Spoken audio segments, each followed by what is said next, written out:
Какво става, хора? Аз съм Удия и днеска ще представя Hysteria Craft.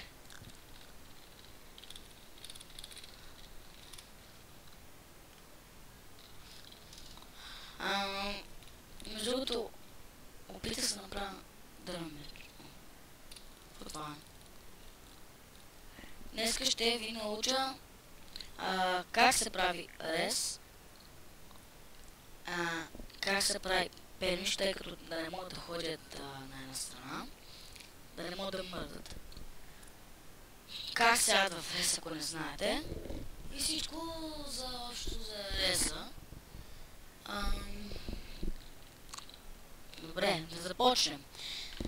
Като имате рез се прави с дървена мотика. С дървена мотика, да. С десен бутон от тука.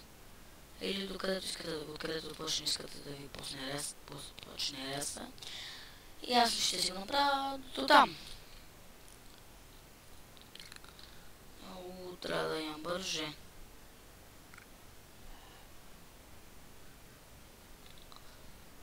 Така. И пише така, res select vert res create и името на реса, например res. Окей, res 1, 2, 3. И че направих рез, ето го тука.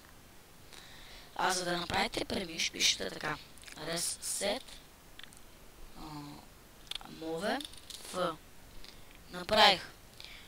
И сега някой като дойде, не може да ще така ще запина на място и няма да може да ходи.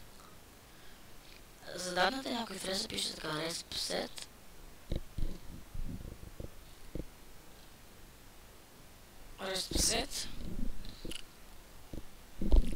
името на реса на дете, например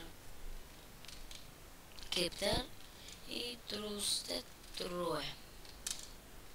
И съм гладна. За да махнете някой, същото пишете, само дето пишете фейлс накрая. И да, какво ще да кажа? Това беше от мене, дано да съм ви дал някакъв урок. Ще дам още уроци и чао!